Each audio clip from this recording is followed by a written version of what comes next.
Welcome to Meeple Racing's first ever attempt at a proper karting event. We headed down to Q Leisure in Brighton to compete in the Kartmasters Championship. Now, I'm very much in the heavyweight, coming in at 104 kilograms against the minimum weight of 85 kilograms. It's safe to say I won't need any ballast, unlike some of these more professional lighter lads here.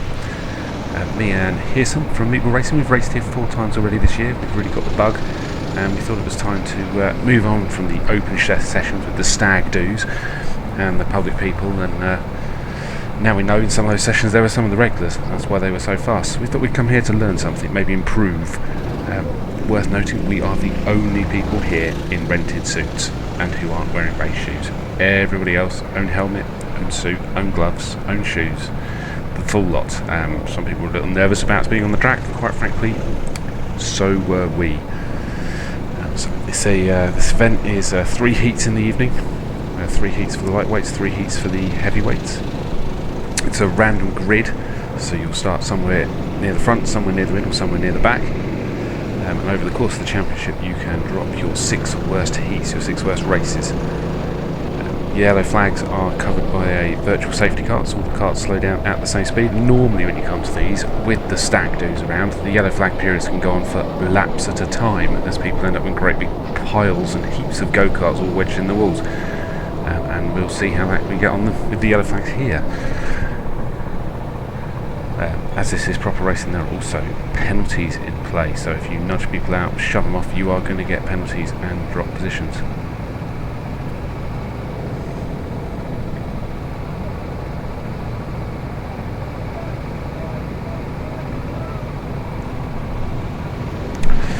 So rolling start procedure they have here at Q Leisure, so you form up 2 lines and follow the pace cart down through the first chicane, keeping half a cart length apart.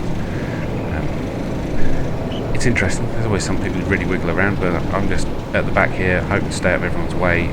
Looking at previous pace, I'm a good second a lap off the pace, and everybody else is a second lap faster than me, so I'm expecting to drop to the back, stay there, and just hope I don't get lapped. So pace cart's pulled off, the green flag, and we are away and racing. Now straight away, I ended up at the inside of someone, which I didn't anticipate, and a bit of a pile up into going into the first corner. Holding my own, I'm fairly surprised at this point.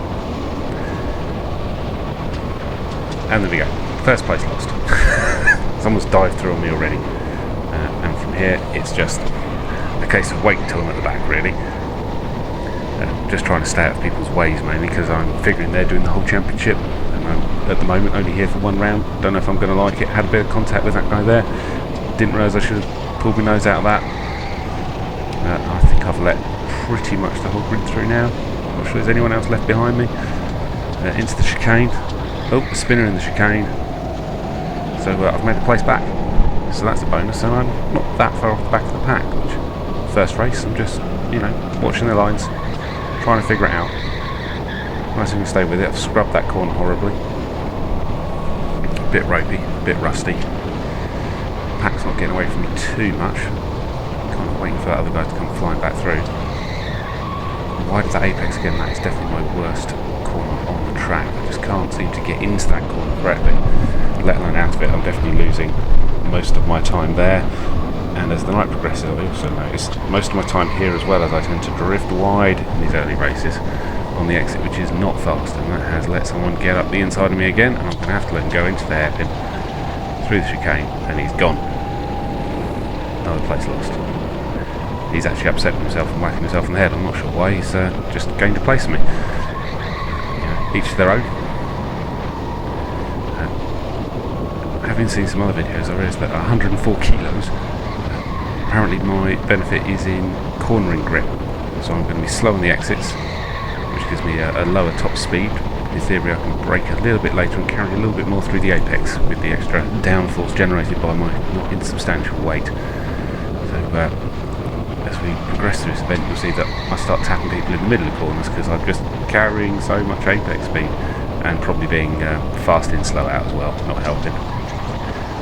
Always been good into the chicane there, as you can see.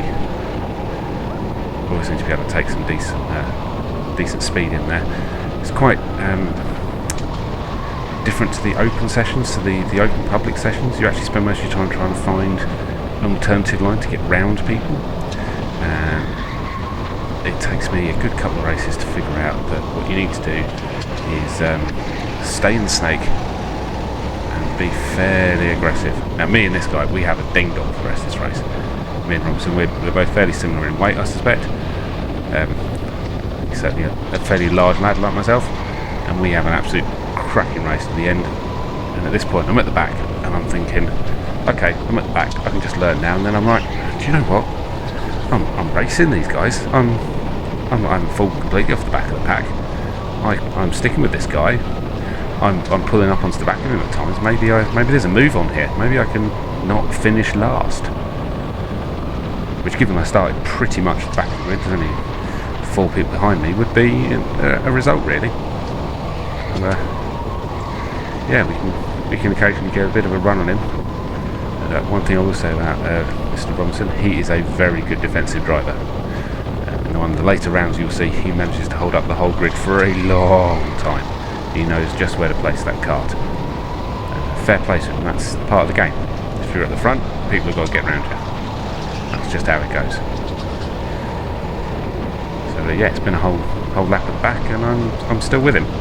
There's a pair we're dropping off some of the other faster people, but they were both spinners, so they should be further ahead anyway. I'm still living with them. I'm going to be a bit cheeky here. I'm going to try and stuff it up the inside. Bit of a run, but yeah, lost my momentum, and he's going to be back through again. Lovely bit of racing and respect from him there, actually. Best of the stag dudes, it's really hard to not just keep tapping the back of people. It's much easier to overtake when it's all public session stuff, and you're generally a bit faster than most people on the track. This is a different level. I must say, it's some of the best fun I've ever had in a go-kart. Racing with this many people, and when it's this close together for this long, is fantastic. And the thing I really need to improve on here, I really need to improve on staying in the wheel tracks of the car in front until there's an opportunity. I'm always searching for the alternative line, which works in the open sessions because you're racing against people who are 1, 2, 3, 5, 10 seconds a lap slower than you, so you just want to get off their wheel tracks. But in these sessions you want to stick behind the guy, really concentrate on opening up the corners whilst getting to the apexes. I think I gave him a little tap there, so sorry if that pushed you off the line. I feel a little bad, but he squeezes me right back into the chicane, and fair dues, has the place back. And yeah, that kind of starts to give me an idea of what the racing's like, what's acceptable, what's... Squeezing in seems fine. So there, I didn't let the kart run out. I should have just run out and stayed behind him, but I was doing the stag do thing and expecting to be able to just sweep past him. This corner up here is still my nemesis.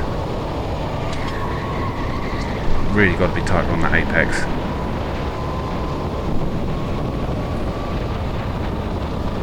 Probably using too much steering through here, but see, I'm swerving all over the track. I'm not really following the wheel tracks, and it's not letting me get a run on him because of it.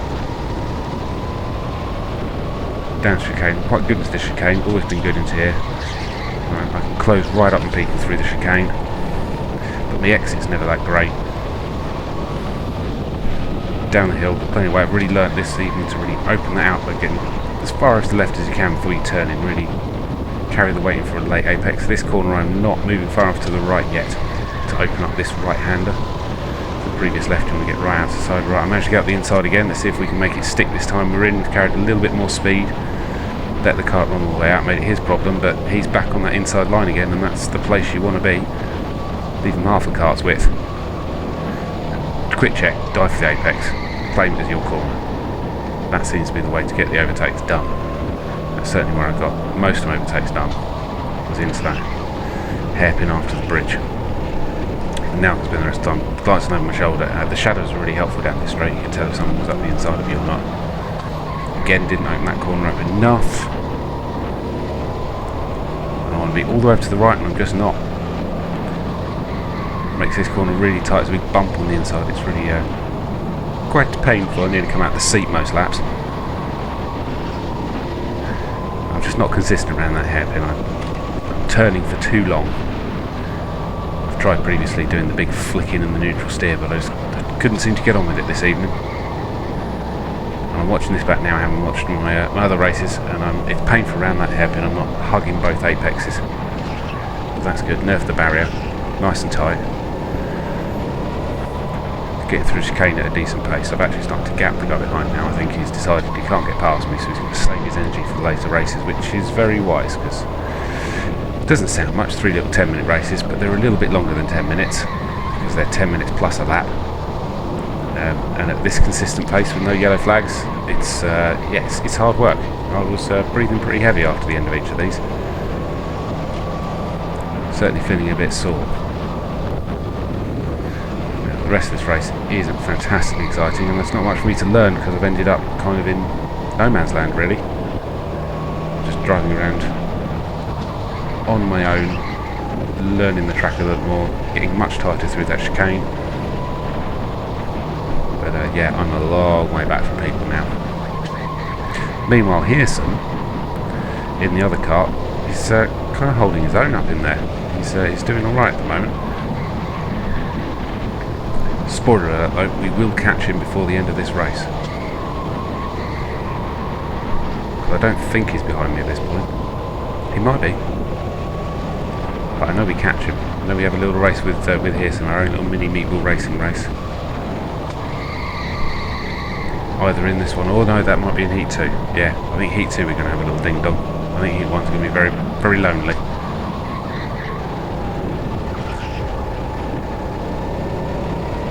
So I should probably be taking time to look at my telemetry and figure out what my apex speeds are. So we're getting kind of 25 through there. And if we can improve 25 through the bottom hairpin. Definitely losing too much time through there. Nemesis corner coming up.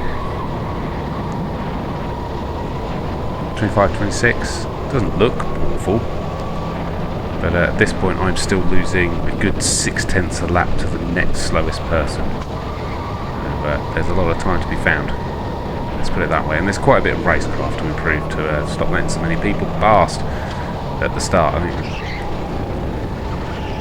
think if I was doing this race again after having done all 3 heats, I would not be quite so friendly, wouldn't open the door so much. I'd really concentrate on staying on the right hand side of the track at all costs, because the main overtaking points all require getting up the inside on the right. And if you've got the inside line, so if you come through here, hold the inside line, keep it tight to the bridge, and just stay on the inside all the way up this hill, and stay on the inside on the exit of this. If you can just not let anyone get their nose in, then they can't really overtake you there.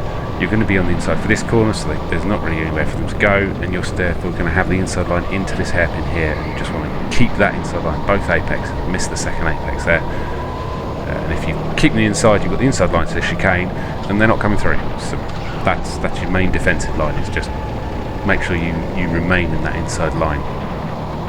Lessons for future races. Still, can't get over the quality of this track. They've repainted it all this year. Just since we've been going, so it's so smooth really. There's one big bump in the bottom of this dip where there's a drain, but you know, water's got to go somewhere. But the rest of the track is so smooth compared to a lot of the indoor tracks we race on. And it's nice to see a track that's so well maintained. Clearly having some money spent on it, a bit of investment, it seems to get a little bit better each time we go rather than a little bit worse. Really well run event. The virtual safety cart is an excellent feature, just to slow all the carts down to the same pace, so you don't get some people slowing down more under yellow flags than others, so that keeps the pack nice and together. And not we've had any more than about half a second of yellow flag in this race, which compared to the public sessions is excellent. And that's just a standard of racing that's going on here. It's you know, it's pretty high. It's a mixture of like myself, sad middle-aged men, I guess, motor racing dreams, and young lads who have to wear weights to bring themselves up to the weight limit, and I'm only jealous of their youth. So yeah, this is Q Leisure in Brighton. It's a nice 800 metre outdoor track. Apparently it's quite technical, but it's yeah, certainly plenty to learn on it. Try a little bit of aero tuck there. You can see from temperature that made absolutely no difference whatsoever. Nothing's going to really help us out here. We're just going to keep on driving around. Can't be manual, laps left to go now. Late apex on that one.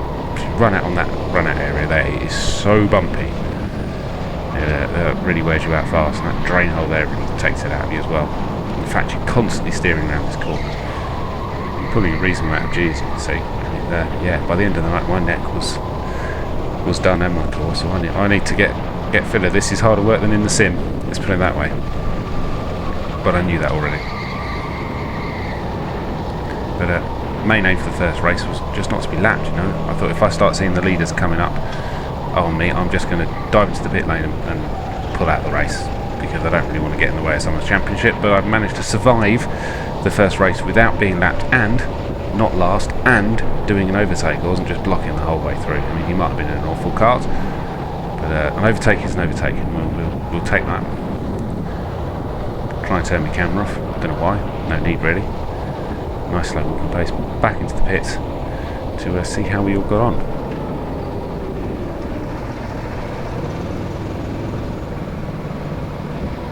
He looks like he's a bit sore, leaning back there in the seat. He's taking a beating. All the pro photographers coming around, everyone. Smile, time to get your photo. Pretend you're a Formula 1 driver. Which is a nice touch. And the lightweight racers are lining up, getting ready to get in the karts. I feel sorry for whoever's got my kart, because I think I've cooked the tyres completely. Being the big heavy lump that I am. The front tyres tend to go a bit mushy by the end of after about 10-15 laps. They go through a sweet spot about 4 laps in, and then they slowly drop off from there.